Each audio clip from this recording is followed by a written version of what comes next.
On des oreilles, on a tout dit.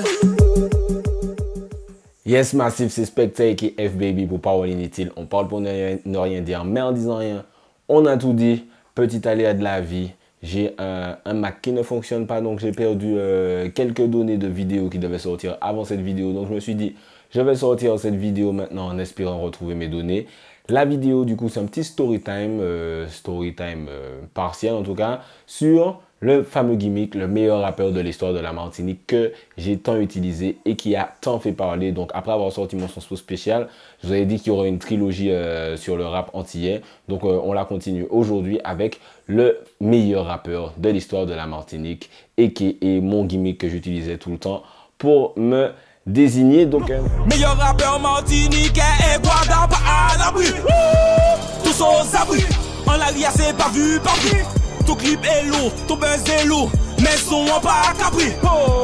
Clip là du bruit c'est du Chris Macari ou du Steven Spielberg. Dommage lyricalement c'est nul à chier et même en full HD tu restes une petite merde. Tout d'abord, j'ai créé le barème flop dans le premier épisode de la trilogie pour juger un peu les rappeurs en général, que ce soit martiniquais, américain, français, etc. Donc cette fois, je vais l'utiliser sur moi. Alors pour bien suivre un peu cette vidéo, il faudra un peu connaître mes sons, ce que la plupart d'entre vous, je suis à peu près sûr, ne connaît pas en tout cas.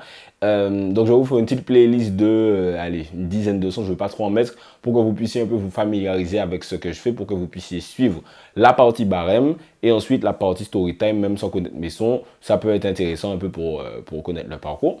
Mais on commence tout de suite avec la partie flop, parce que cette vidéo sera probablement très longue. Donc flop, je rappelle, flow, lyrics, longévité, originalité, projet. Donc déjà niveau flow, je suis un mec, donc toute la vidéo va sonner super prétentieuse, mais vous savez que je ne suis pas quelqu'un comme ça. C'est juste que je suis obligé pour casser un peu les codes, briser les barrières pour parler de ce sujet aujourd'hui, sinon personne ne le fera. Donc flow, faut savoir que je suis un mec qui maîtrisait quand même pas mal de types de flow, c'est-à-dire que dans le sens, c'est dans le sens où en cliquant sur mon son, tu peux pas dire quel flow je vais utiliser. C'est-à-dire que tu sais pas si tu auras le spectacle de mon remix de Panam Boss de la Fouine où j'arrive vrai négro sur la version, aime les femmes naturelles, Sonia vrai négro sur la version, aime les femmes naturelles, Sonia version, et que l'apocalypse en personne, qui rappe mieux que moi, négro personne. En Martinique, à la clinique, c'est là où qu'est fucking fini. On les mic là, m'a fucking pini, on a de la boue, m'a fucking traîner, on les malayés, pas qu'à fucking traîner. Flow spectacle trop couillon, voler fond moun, pourtant m'a pas qu'à coûter bouillon. Si tu auras le spectacle d'un de mes sons qui s'appelle Repose en guerre, où j'arrive, si tu veux, tu peux. C'est la plus grosse baboule du monde, même quand tu veux, tu peux rien faire. Bon. Si tu veux, tu peux. C'est la plus grosse baboule du monde, même quand tu veux, tu peux rien faire. Donc, ferme ta gueule un peu. Boîte de nuit pleine de mineurs, de jeunes skater en herbe. Je représente Martinique comme un braquage de bijoux en or. On frise la crise de nerfs. Et ceux du sud au nord, lui, cet esprit au monde rouge. Babylone ne cherche qu'à nous lire. Rap violent comme crise économique, où les époques font nos mères. Bientôt la fin du monde. J'espère que t'as mis ton chronomètre quand tu n'as plus de succès. Les meufs qui te succèdent, d'un seul coup te lâchent. J'espère que tu trouves ça suspect. Donc voilà, un flow un peu plus comme ça. Ou un flow où j'arrive plus à la Migos, vrai, non c'est pas Migos, je sais plus, futur à l'ancienne, vrai, négro, Pépa, dead, car Jésus était nègre, Dieu vérité. Ils oublient de vous dire que Jésus était noir, vrai, négro, Pépa, dead, car Jésus était nègre, Dieu vérité qu'on est au paca, red, les ou géré en forme LED, nègre, si ou trahi moins, en pas câbli et en med, que ce soit le code pénal ou les femmes, moi je dis, fuck leur règle, pause. Fucking baby dans la maison. Ce flow là je la mets sur Jésus était noir. Donc niveau flow tu sais jamais vraiment ce que je vais avoir comme flow. Je peux avoir old school, je peux avoir plus dirty, je peux avoir plus Migos flow, plus Mick Mill flow, plus des flows que je sors de mon chapeau, n'est-ce pas? Voilà, donc niveau flow, je pense que je maîtrise un peu le sujet. Il y a sûrement des gens qui ont un meilleur flow, qui ont plus de flow, mais en tout cas je maîtrise pas mal mon sujet. Il y a des gens qui ont un seul flow, on ne va pas se mentir, vous reconnaissez les mecs. Lyrics, sauf mauvaise foi, incroyable. Je pense que si tu suis un peu ce que je fais, tu sais que les gens me suivent parce que j'ai des lyrics. C'est-à-dire que c'était littéralement mon truc. Il y a des gens, on les aime parce qu'ils sont thugs. Lui, on l'aime parce qu'il est mignon. Lui, on l'aime parce qu'il traîne avec lui, machin. Moi, littéralement, s'il y a un minimum de gens qui me suivaient, en tout cas quand je chantais, c'est parce que j'ai des lyrics. Sinon, pourquoi les gens écouteraient mes sons? Il y a des gens, ils sortent des sons, jusqu'à aujourd'hui, ils sont de la même génération que moi, ils sortent des sons, ils galèrent pour faire 1000 vues. Ça, c'est, et je me moque même pas de, tu vois, c'est une réalité. Parfois, c'est des gars qui ont un certain niveau. Ils galèrent, tu vois, en 3 jours, ils font 2000 vues. C'est-à-dire que c'est pas énorme le nombre de vues qu'ils font. Et 6 mois, par exemple, là j'ai sorti Sauce Spéciale, je crois que j'ai fait une semaine de promo, je dois être je n'ai pas encore fait 10 000 vues en tout cas. Si quand j'ai sorti Vegeta, là je crois que tu as 18 000 vues, Césaire dans le Bendo, pareil. Si j'ai des sons qui ont des 40 000 vues, c'est parce que les gens me suivent pour mes textes. C'est surtout pour ça que les gens me suivaient. Punchline, je faisais des sons conscients, j'ai des textes plus fun, j'ai des textes concept comme Délivre-nous du mal. Donc voilà, lyrique, je pense que je suis un peu dans le truc. Longévité, pour ceux qui ne savent pas, je suis arrivé dans le game en 2008. J'ai arrêté un peu, j'ai énormément maudit sur la musique en 2016. Mais de 2008 à 2016, quasiment chaque année, il y a un truc qui faisait, entre guillemets, parler de moi. Après, à mon niveau, parce que je ne suis pas un gars qui a eu énormément de buzz comme les gros artistes de trap, tu vois, je suis resté à mon niveau, mais au niveau de l'underground, en tout cas, les gens en connaissaient. Après, il faut dire qu'il n'y a pas beaucoup de rappeurs purs en Martinique qui a eu plus de buzz que moi. Je sais qu'il y a Mali, mais sinon, en rappeur qui fait du rap et pas que du trap, il n'y en a pas énormément. Je veux dire rappeurs hors rue qui vont le fantasme de la rue, en tout cas. Voilà, je disais que chaque année il y avait un truc. 2008 j'ai gagné le concours Col Katounen. 2009 j'avais 2 sons qui passaient sur Radio Liberté que les gens chantaient avec moi, etc.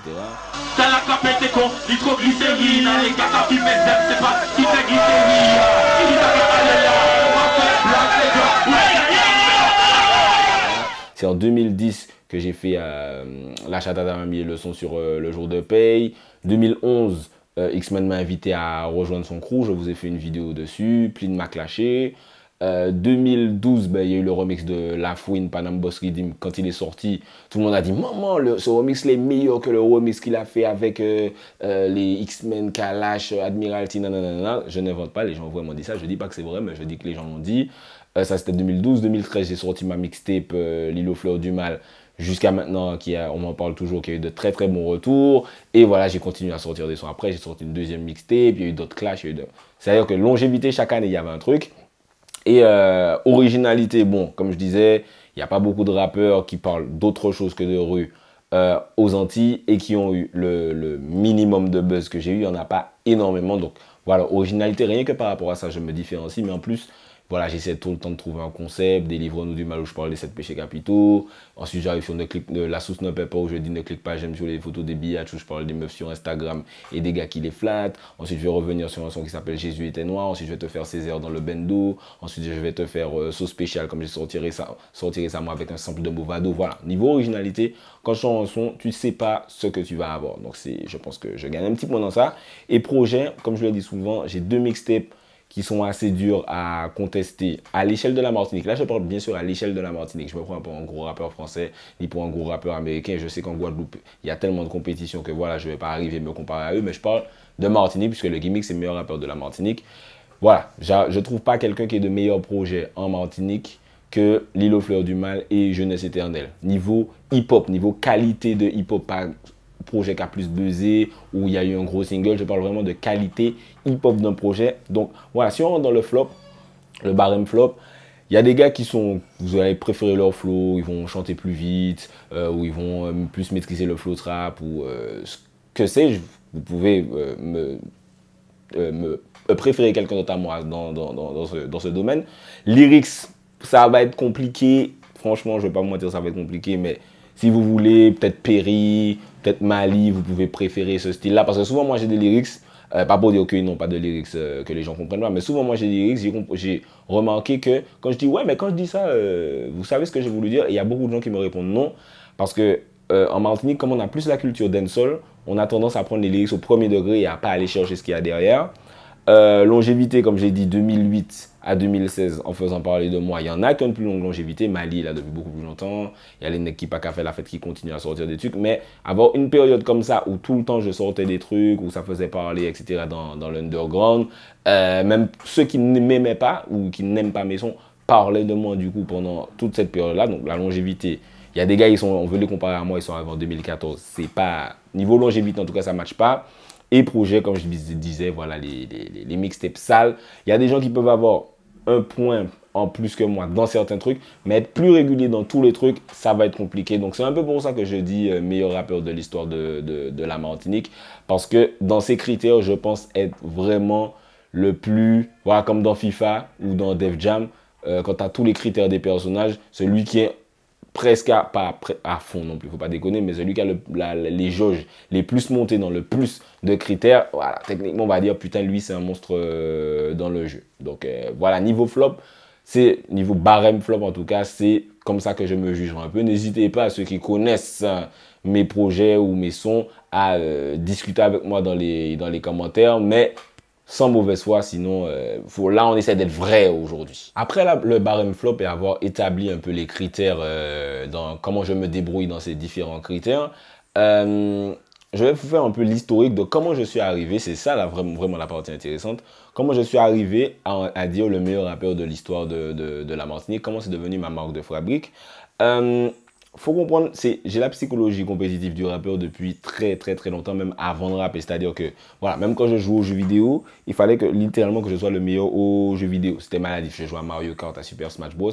Il fallait que je sois le plus fort, que je batte tout le monde. Je me souviens une fois, je jouais à Mario Kart, j'ai battu un ami à moi avec une seule main quand j'étais en 5e. Ou NBA Street Volume 3, c'était même pas mon jeu. Mon soldat m'a prêté le jeu. Je lui ai foutu 21-0 alors que c'était son jeu. Voilà, j'ai toujours eu cet esprit de il faut que je sois super fort.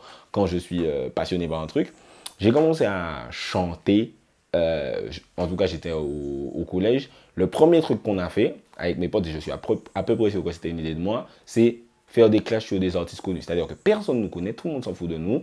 J'ai commencé, j'ai clashé qui? Boum, direct, Admiralty. Sur le Egyptian Rhythm, je vais jamais oublier. C'était MC Compagnie Rapide. Et compagnie, c'est parce qu'il y a fumé anti-weed. Je ne sais pas du tout si Admiralty fumait. Le son était éclaté, sa race. Mais c'était pour que vous compreniez l'état d'esprit. Et j'ai fini par réaliser, du coup, ce que beaucoup de gens ne font pas, que j'étais nul à ce moment-là. Je crois que j'étais en seconde. Et c'est pour ça que je suis toujours stupéfait quand les gars ne réalisent pas qu'ils sont nuls, parce qu'en tant que kiffeur de son, parce que j'écoutais énormément de sons underground, Saek Young Chang, Admiralty, Samix, en Martinique, Mighty Killa, X-Men, Rotem-C, tu finis par réaliser que tu es nul.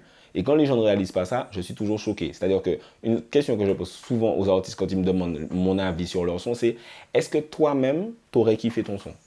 C'est ça la vraie question. Est-ce que toi-même, tu aurais écouté ce que tu produis? Et ça, c'est une grosse question. À partir de ce moment-là, quand j'ai réalisé que j'étais éclaté, début lycée, j'ai commencé à faire un truc tout con que beaucoup de gens font, bien sûr, mais que beaucoup de gens ne font pas en musique, c'est s'entraîner. C'est-à-dire que je me posais et que je me disais comment je vais faire pour devenir fort. J'écris des meilleurs lyrics, je taffe mon flow, des idées pour des concepts de son. C'est pas juste j'arrive, gal whiny, machin, truc, ce que les gars font maintenant, on va pas se mentir. Beaucoup de gars en tout cas. Même quand il y a des gens qui me demandaient des conseils, jusqu'à maintenant ils me demandent parfois des conseils, moi ce que je leur dis beaucoup, c'est écoute beaucoup de bon rap. Et si tu es vraiment passionné, que tu as vraiment la fibre pour ça, parce qu'il y a des gars qui sont absolument pas faits pour rapper, ils peuvent écouter du Nas pendant 10 ans, ils seront faibles quand même, ta vibe va venir. Par exemple, moi j'écoutais beaucoup de Cynic, mon premier exemple de flow, je me rappelle, c'était Cynic, les images dans les textes, je me suis beaucoup inspiré de Booba. Voilà, j'ai écouté les vérités qui dérangent, qui sont aussi ma marque de fabrique. On me dit tout le temps, il y a quelqu'un qui m'envoie par message, à toi, tu as dit ça, tu vas avoir des problèmes. Ben ça, c'est parce que j'ai écouté beaucoup de Desporuti. Et tu vois, ça m'a manqué sa façon de dire des trucs importants, vrais, mais qui dérangeaient. Ensuite, je recommence vraiment à rapper après mon entraînement vers 2006-2007. Je suis première terminale. Voilà où j'en veux parfois aux nouveaux rappeurs. À cette période-là, moi, je rappe sur du Crank That de Soulja Boy, Walk It Out de DJ Hunk. Les sons faisaient des snaps là à l'ancienne. Mais je m'intéressais quand même à ce qui se faisait déjà avant et à ce qui se faisait d'autre dans la culture. Je ne suis pas juste resté dans trap, dirty, son pour s'amuser, machin. J'essaie vraiment de rechercher parce que un rappeur qui dure et un rappeur qui dure est un rappeur de qualité. Il n'y a aucun rappeur faible qui a 10 ans de carrière. Et pas pour dire que je voulais avoir 10 ans de carrière, tout le monde sait que j'ai jamais vraiment voulu être un chanteur. Mais les rappeurs qui durent sont aussi les rappeurs qui ont de la culture. C'est-à-dire que tu vas demander à un J. Cole, à un Kendrick Lamar, à un Booba, à un Cynic, à n'importe qui est un bon rappeur, en Guadeloupe, à un NDX, à un Folkly, machin. Tu vas leur poser une question sur la culture rap, ils savent. Un rappeur qui ne sait pas sera rarement un bon rappeur. Tu vas peut-être réussir à faire certains trucs parce que voilà, tu vas trouver une vibe qui est drôle, une vibe sympa, un flow sympa, mais tu ne vas pas durer si tu n'as pas la culture. C'est malheureusement un fait vérifiable à travers les années. Donc voilà, je me suis intéressé à autre chose. J'ai continué à taffer. Puis vient la période où mon esprit compétitif sera encore mis en avant. C'est la période des freestyles, puisque je suis au lycée à Ducos. Et à partir de terminale, surtout, il y a les freestyles devant le lycée. Je ne sais pas si ça a continué après quand on est parti.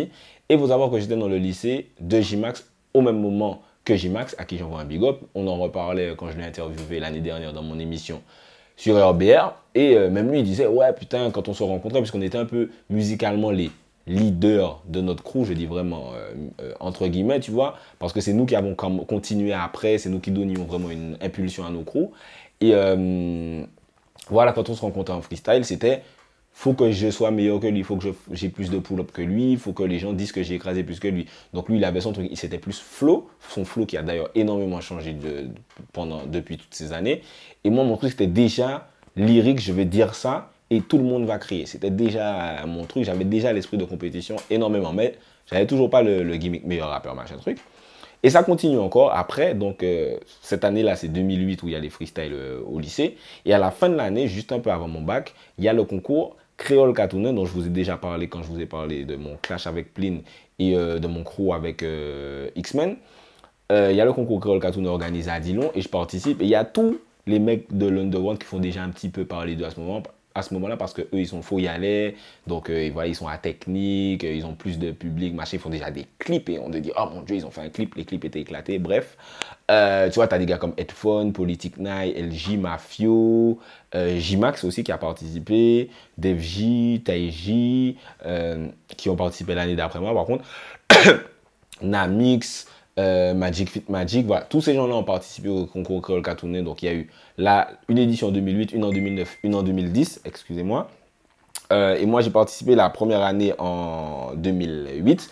Et ce qu'il faut savoir, c'est que quand je me suis inscrit, pour que vous compreniez encore une fois mon état d'esprit, je savais que j'allais gagner. C'est-à-dire que je me suis inscrit dans le truc, je me suis dit, mais non, je vais gagner ça, je suis fort, machin. C'est-à-dire que c'est comme ça que mon esprit fonctionnait déjà. Quand je m'inscris à un truc, c'est que je sais que je vais gagner. Par exemple, je vous donne un exemple qui n'a rien à voir. J'ai gagné un concours de théâtre, d'écriture de pièces théâtrales en 2000, je dis peut-être n'importe quoi, 2013 il me semble. Je me suis inscrit, j'ai écrit, j'avais pas encore écrit la pièce de théâtre, j'avais déjà l'idée mais je ne l'avais pas encore écrite. J'ai dit, ça je vais gagner et j'ai gagné. Et c'est comme ça que je me positionne quand je participe à un truc, ce qui est peut-être une déformation, peut-être un très mauvais truc même, mais en tout cas c'est comme ça que je me lance dans un truc. Et même, donc, ceux qui ont suivi mon histoire au concours Créole Katounen savent que j'ai participé à ma poule, j'ai perdu contre LJ parce que le jury a dit que j'avais dit un gros mot. et donc, je me suis dit, nah, c'est impossible, machin, machin. J'ai fini par pouvoir être repêché. Une anecdote assez intéressante, vous pouvez aller la voir dans mon histoire du clash avec Plin. Et j'ai fini par gagner en finale, donc contre LJ, Politic Night et Jadi, Big Up Jadi. Donc voilà, c'est déjà dans mon esprit, je suis en mode, j'ai participé à ce concours-là, j'ai gagné. Donc déjà, mon esprit de compétition est boosté à bloc. Mais je ne dis toujours pas meilleur rappeur de la Martinique, nanana, à cette période-là. Je ne suis même pas encore à fond un rappeur, je fais toujours pas mal de dancehall, même si effectivement, en y repensant, je rappais beaucoup sur du dancehall, même si je savais aussi. C'est une période que j'ai commencé à faire des sons dansants plus en 2011 avec la Chatata Mami, Don Dada, Ghetto Jet Set, etc. Pour les tuer sur le Hot Punani Redeem. Bref, ce qui se passe, c'est qu'en 2010, donc 2 ans après le concours, je veux essayer de commencer à me faire un nom dans le game. J'essaie de trouver des stratagèmes, puisque moi, la communication aussi, dans la musique, ça a toujours été beaucoup mon truc. Comment je vais annoncer mon son, comment je vais faire arriver dans. Et donc, avant de sortir la Chatata Mami, qui du coup a été mon son qui a été le plus joué par des DJ, l'un de mes sons qui a le plus passé en soirée.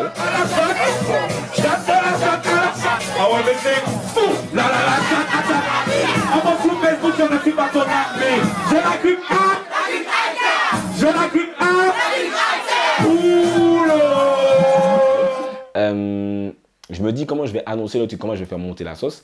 Et là, j'ai l'idée, par rapport à Kanye West, je pense, qui m'a donné l'idée, de sortir régulièrement des freestyles, et Young Chang aussi. Mais sauf que là, c'était pas pareil, c'était pas en vidéo, c'était vraiment des freestyles avec les gars qui ont de l'impact dans le game. Et comme j'avais gagné le concours Call Cartoonin, les gars, ils avaient un peu, en tout cas, envie de taffer avec moi. Et surtout, ils voyaient que pendant toute cette période-là, je sors du sale, j'ai un son qui passe sur Radio Liberté, je sors des raids freestyle, voilà, lyricalement, les gens savent quelle heure il est. Donc, j'ai fait une série de freestyle que les gens peut-être oublié, mais que beaucoup de gens suivaient à mon échelle à cette période-là, qui s'appelle les numéros 1 de l'Underground. Donc, en fait, quand je disais numéro 1 de l'Underground, c'était même pas forcément moi. C'était la série qui s'appelait comme ça et c'était les gars qui étaient avec moi. Ensemble, on était les numéros 1 de l'Underground. Donc, il y avait LJ qui a fait un freestyle avec moi, Mr. Perry qui a fait un freestyle avec moi, qui est aussi l'un des meilleurs rappeurs martiniquais, Def J qui était avec moi et le dernier, comment ça j'oublie, j'ai fait LJ, Def J, Taiji, voilà, qui jusqu'à maintenant est l'un des meilleurs du game, et Perry, et un des freestyles que j'ai fait solo. Donc, les numéros 1 de l'Underground, j'ai fait cette série, bien marché, qui a eu énormément de bons retours. Il y a beaucoup de rappeurs qui essaient de me critiquer maintenant, de faire des paroles, etc. Mais quand ça se passait, ils étaient tous en mode « Oh mon Dieu, t'es trop fort, da da da da da da da. » Je n'ai jamais oublié votre nom, les mecs. Et après cette série, je continue à utiliser le gimmick numéro 1 de l'Underground. Ce que beaucoup de gens ont mal vécu, ils ont dit « Comment ça, il se dit qu'il est number 1 de l'Underground, mais c'est comprendre, c'est nana. » Et avec du recul, effectivement, numéro 1 de l'Underground, c'était flou. Parce que t'es numéro 1 en quoi? En dancehall, en rap, est-ce que t'es le meilleur de Martinique, de Guadeloupe, du monde entier? Tu vois, c'est flou, numéro 1 de l'Underground. Mais sur le moment, je m'en balasse parce que la vie des gens sur Internet m'a jamais pété parce que j'ai jamais voulu être un chanteur. C'est pour ça que tout le monde se dit « Ah ouais, il a des haters, ça doit être chaud, machin. » Mais comme moi, je veux pas être chanteur et que dans la vraie vie, la vie des haters n'existe pas, ça m'a jamais touché, en fait. Là où un chanteur qui veut être chanteur, je leur dis tout le temps, alors fais très attention quand tu dis ça, fais très attention quand tu dis ça, parce que l'opinion publique, nanana. Moi, je m'en foutais parce que je voulais pas être chanteur de toute façon. Je me souviens même Pepsi de Pepsi Actu, à qui j'envoie un big up, avait fait un truc, est-ce que vous pensez que Spectre est le numéro 1 de l'Underground, nanana? Et moi, je lui ai dit, yo, mes frères, t'expliques même pas le truc, machin, da. Mais bon, à la limite, on se parlait pas encore aussi bien à l'époque. Et il avait posé la question de manière grosso modo, enfin bon, bref, c'était tout un délire. Et, mais bref, tout ça, ça se passe, je dis numéro 1 de l'Underground pendant un petit moment. Et ensuite, il y a 3 trucs qui arrivent successivement, qui lancent vraiment le train anti-specta. Parce que là, il y a des gens qui sont anti-specta. Excusez-moi, à cette période-là, mais c'est des rappeurs qui n'ont pas de buzz, qui jusqu'à aujourd'hui n'ont pas de buzz et n'en auront jamais parce qu'ils ne sont pas forts, qui disent, ouais, Spectre, il dit qu'il est number 1, mais c'est comprendre c'est dit, toutes les paroles que vous connaissez. Et il y a 3 trucs qui arrivent successivement qui lancent vraiment le train anti-Spectre. Donc, X-Men me propose d'être dans son crew en 2011. Plin me clash, Plin Pyroman, Daddy Plin, Rofneg, Armada, etc. me clash aussi en 2011 et X-Men ne fait finalement rien du tout pour le crew qu'il a créé et dont je fais partie. Donc quand il crée le crew, je crois que c'est en août 2011, un truc comme ça, ce qui s'est passé à l'origine, c'est que ça a validé le « Ah ouais, mais Spectre, il est vraiment fort en fait ».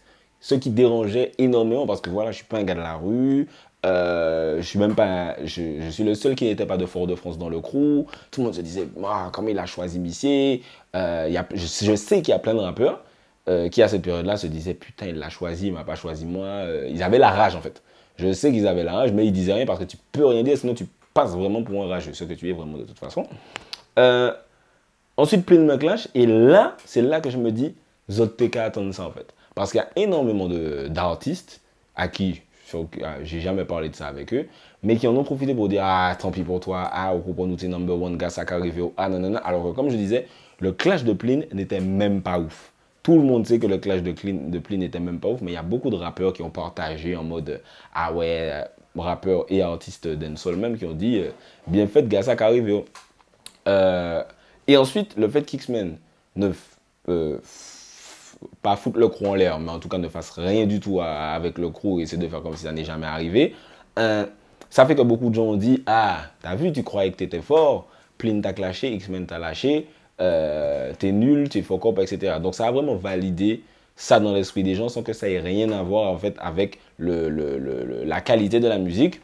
Et il y a beaucoup de gens qui répètent Spectre est nul, faut que spectacle, mananana, mais ça découle de ça et ils savent même pas en fait, parce que souvent quand tu leur parles en vrai, tu leur demandes mais tu peux me citer 3 sons de Spectre et ils peuvent pas. en fait. Je vais en parler dans la malédiction du rap antillais. C'est ça aussi le problème quand on essaie de juger un rappeur antillais. On ne connaît pas sa discographie, on ne connaît pas son parcours, on ne connaît pas son catalogue parce qu'on n'écoute pas attentivement le rap de nos artistes antillais à part un petit microcosme de personnes. Ensuite, à la fin du crew, j'avais déjà arrêté de dire numéro 1 de l'underground. Alors ça, c'est des conseils d'X-Men. X-Men me disait, ouais, essaye d'arrêter de dire numéro 1 de l'underground parce que, voilà, ça donne des vibes négatives. Nous, on veut être que du positif dans le crew. Tout ça pour ne rien faire dans le crew après. Funny. Et il me dit, voilà, à cette période-là, je fais moins de rap aussi. C'est une période aussi où beaucoup de gens disaient Specté est devenu commercial. Ça m'a fait rire, mais comme jamais Specté est devenu commercial. Mort de rire. Donc c'est aussi une période où les gens se disaient ah ouais, soi-disant il est fort en rap, mais regarde, il fait que du dancehall. Sauf que c'est X-Men qui voulait qu'on fasse énormément de dancehall pour passer en soirée. Après, c'est pas faux qu'on est. Moi, en tout cas, je suis beaucoup passé peut-être pas en soirée quand même, et dans les mix des DJ à cette période-là, sur le Black Punch Redeem, sur le Wild Pix Redeem 2 de Mafia House, Don Dada, etc., etc. Même si Don Dada c'était après, mais ça surfait un peu sur cette vague. Donc j'ai arrêté de dire ce gimmick-là, et juste après, à la sortie du crew, donc le crew s'est fini en 2012, je dis à X-Men, bon, pas dit que tu fais rien pour le crew, pas dit que ça mort, comme je vous ai raconté dans la vidéo sur mon crew avec X-Men. Vous pouvez aller la voir sur ma page YouTube. Je lui dis ça peut-être en novembre 2012. Et en décembre 2012, je sors mon remix de Panam Boss de La Fouine, qui est Madabos, dont je vous ai parlé juste avant. Et là, boum! Bon, YouTube n'était pas encore développé comme maintenant, donc il n'y a pas 160 000 vues sur le truc, mais je peux vous assurer que quand c'est sorti, tout s'est arrêté sur Internet à ce moment-là, sur Facebook. Sur Facebook, c'est à cette période-là où plus les gens partageaient, plus il n'y avait que le son en haut de ta page Facebook. Je crois que ça fait toujours un petit peu ça, même beaucoup moins. Et il n'y avait que Madabos dans le haut de Facebook pendant au moins 2 jours. Et c'est là que je me dis, punaise, on a arrêté le coup. Juste quand je sors du crew, boum, j'ai un truc qui buzz et c'était super paradoxal. Donc je fais ça, tout le monde parle que de ça. Et l'année d'après, je sors ma mixtape L'île aux fleurs du mal. Donc L'île aux fleurs du mal, pour rester sur cette mixtape-là, ça a été enregistré avec les moyens du bord. Voilà, ça a été enregistré dans une chambre ma chambre au campus.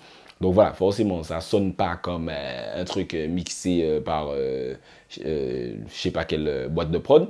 Mais en tout cas, dans le lyrics, dans les concepts, dans les concepts des sons, le concept de la mixtape, de la pochette de la mixtape, même il y a de l'idée de le titre, il y a de l'idée L'île aux fleurs du mal, etc.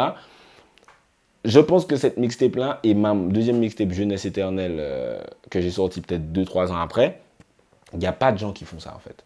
Il n'y a pas de gens qui font ce type de projet. J'ai été inspiré pour faire ce projet par Good Kid, Mad City de Kendrick Lamar, où le gars il a fait un projet où il y a une idée, il y a une conscience derrière le truc. Chaque son a une raison d'être, il y a une réflexion derrière chaque truc. Et j'ai l'impression que les rappeurs martiniquais, je vois les projets, j'ai écouté les projets, il n'y en a pas qui faisaient ce genre de truc-là. Et c'est quand je fais Madabos et j'enchaîne avec ça, et ensuite je fais le remix de Bendo de Kalash. Là aussi, ceux qui suivaient en tout cas le game à cette période-là savent que quand je sors ça, le temps il s'arrête, tout le monde est en mode « Oh ouais, Spectre a tué ça de ouf !» J'ai pas beaucoup d'amis, c'est triste, mais j'ai pas besoin d'un couteau dans mon dos. Les dieux, pas vraiment carabé, parce que yo, même si mon pas dans le bendo. Vous pouvez crier moi plein pyroman, passe moi aussi les manches, mec là c'est bon yo. Madame vous criez moi plein clitoman, passe IML et mon cabay mauvais long. On pas super héros, on pas bioman, trop petit et remplacer grigno pas gogno. Donc, quand je fais ça, c'est là que je me dis, mais en fait, mon esprit d'analyse du game, comme de la même façon que j'analyse le game en Amérique, en France ou le game aux Antilles, machin, je me pose et je me dis, mais ce que je fais là, qui a fait ça en fait dans le game? Tu vois, je réfléchis à tous les rappeurs et je me dis, mais en fait, mais personne n'a fait ça. Et c'est là que le gimmick, le meilleur rappeur de l'histoire de la Martinique, boum, arrive dans ma tête. Qui a fait autant de freestyle qui ont tué, autant de sons avec autant de concepts, avec de la réflexion, du texte, c'est original, ils vont pas inventer. Le fait aussi que je sois pas un mec de la rue, que je fasse pas de trap, que je dise pas je suis gangster, que je dise pas coucou Nkal, tous les 3 mots. Il y a beaucoup de rappeurs qui croient qu'ils font des punchlines parce qu'ils disent coucou Nkal tous les 2 minutes. Il y a beaucoup de... pendant toute une période, il y a des rappeurs, on disait ils sont forts juste parce qu'ils disaient ces deux mots-là. Ou bien coquet, machin truc. Les gars, ils disaient ça, ils croyaient que, oh mon Dieu, lyriciste, punchliner de fou. Et moi, j'étais en mode, j'ai même pas besoin de faire ça. Et j'ai réalisé que, effectivement, dans le game, il n'y avait pas beaucoup de gens à qui on pouvait me comparer, en fait. Et ça fait ultra prétentieux de dire ça, mais malheureusement, sincèrement, quand on me compare à des rappeurs martiniquais, quand on me dit peut-être Mali et Mista Perry, je veux bien, mais les autres, bof, bof. Franchement, bof, bof. Rien que par rapport à tout ce que je viens de dire. Donc voilà, je ne vais pas trop épiloguer dessus pour pas que la vidéo soit trop longue. Elle est déjà super longue. Mais je veux bien débattre avec vous dans les commentaires. Lui, il est plus fort que toi. Lui, il est plus fort que toi. Je veux bien débattre avec vous et vous démolir un par un. Mais voilà, dans l'absolu, cette phrase, le meilleur rappeur de la Martinique, de l'histoire de la Martinique, ça a créé beaucoup de tensions. Dans l'absolu, je ne regrette pas parce que les gens avec qui ça a créé des tensions, ce n'étaient pas non plus mes amis ou des gens à qui je tenais particulièrement, tu vois. Ou parfois, ouais, je tenais pas particulièrement à eux, faut pas déconner. C'était surtout parfois des rappeurs que je connais ni d'Adam ni d'Eve, qui ils savent pas différencier l'esprit de compétition de la vraie animosité. Par exemple, je peux le dire, je pense que je peux le dire maintenant, avec Mali, on s'est jamais vraiment parlé avant très récemment quand j'ai commencé les vidéos, parce que voilà, je le piquais un peu et il y avait tout l'esprit de compétition, mais ça s'est réglé très vite une fois qu'on s'est parlé 2 secondes. Perry, on s'entendait bien. Après, il y a eu le OK qui est le meilleur, les go trip, nanana. Il y a eu les gens se disaient ouais, mais Perry est plus fort que toi, ouais, mais nanana. Donc ça crée un peu de tension, mais au final, c'était vraiment plus de la compétition entre rappeurs et on se parle très bien maintenant. Les rappeurs que je connais dans la vraie vie qui ont la rage, c'est des gars qui n'ont jamais eu de buzz. Tu vois, je les connais depuis presque 10 ans et tu vois, ils n'ont jamais eu de public. Mais ils sont tout le temps en train de dire ouais, mais Specté, il croit trop qu'il est fort, Specté, il croit trop qu'il est fort. Et à un moment, même si je déteste dire ça, tu dois réaliser que c'est juste de la rage. C'est juste de la rage parce que j'ai 1 centième d'attention et qu'eux, ils ont 0 centième d'attention. Le public, parfois, il y a beaucoup de gens qui disent fuck Specté, il croit vraiment qu'il est le meilleur, ah, il est nul, nanana. J'ai jamais donné trop de crédit à ça, dans le sens où c'est le même public qui, et on le dit tout le temps dans les commentaires, aime des trucs éclatés. Tu vois, c'est-à-dire que quand je vois certains rappeurs que le public martiniquais kiffe, je ne peux pas donner de crédit à ça. Je ne peux pas attendre sur le public martiniquais pour me dire que je suis le meilleur. Tu vois, tout le temps on me dit je me suis autoproclamé, mais qui va me dire à moi qui est le meilleur, en fait? Et c'est super, encore une fois, prétentieux de dire ça. Mais comme on n'a pas la culture rap en Martinique, c'est assez dur d'attendre sur le public pour dire toi t'es fort, toi t'es pas fort. Vu ceux qui buzzent, sans vouloir cracher sur ceux qui buzzent. Et des gens dans la vraie vie, tu vois, ça, je fais une petite parenthèse sur ça juste pour vraiment vous dire de différencier le son de la personne. Parce qu'il y a plein de gens qui ne me connaissaient pas et qui me checkent maintenant je fais les vidéos et qu'on peut plus parler en direct, qui me disent putain, je pensais vraiment pas que tu étais comme ça. C'est-à-dire que des gens qui me critiquaient, qui me crachaient dessus littéralement sur Internet, je les ai rencontrés et maintenant c'est des gens avec qui je suis littéralement comme ça. Parce que les gens, ils n'ont pas le recul et ils ne connaissaient pas le catalogue et se disaient... Et maintenant ils me disent putain, effectivement, t'es fort au final. Ou bien il y a des gens, c'est l'inverse, que je connaissais très bien, chez qui j'ai déjà été, et qui on en parlait sur MSN, BBM, WhatsApp à l'ancienne, et qui se sont laissés emporter par la vague anti-Specta, dit qu'il est le meilleur, il a la grosse tête. Il y a une meuf qui a littéralement tweeté, c'est vrai, Specta, il a pris la grosse tête, alors qu'au lycée, j'étais comme ça avec elle. J'ai trouvé ça incroyable. Et c'est là que j'ai compris que le public ne différencie pas la musique de l'artiste. Et cette histoire de meilleur rappeur de l'histoire de la Martinique l'a énormément prouvé. N'hésitez pas à me dire ce que vous avez pensé de ce story time très long. J'espère que ça a intéressé. Il y a beaucoup de gens qui me posaient la question. Beaucoup de gens me disent de parler de mon parcours pour savoir un peu qui est-ce qu'ils écoutent pendant parfois des 20 minutes parler. Donc j'espère que vous avez quand même appris 2-3 trucs à mon sujet. N'hésitez pas à laisser dans les commentaires des questions, des débats, des gars qui sont meilleurs. Mais attention, hein, vous allez dire les noms et je vais vous répondre très franchement. Il y a des rappeurs qui seront peut-être fâchés. Donc attention aux noms que vous me sortez. C'était Specta pour Parole Inutile. On parle pour ne rien dire. Et en disant rien, on a tout dit. En disant rien, on a tout dit.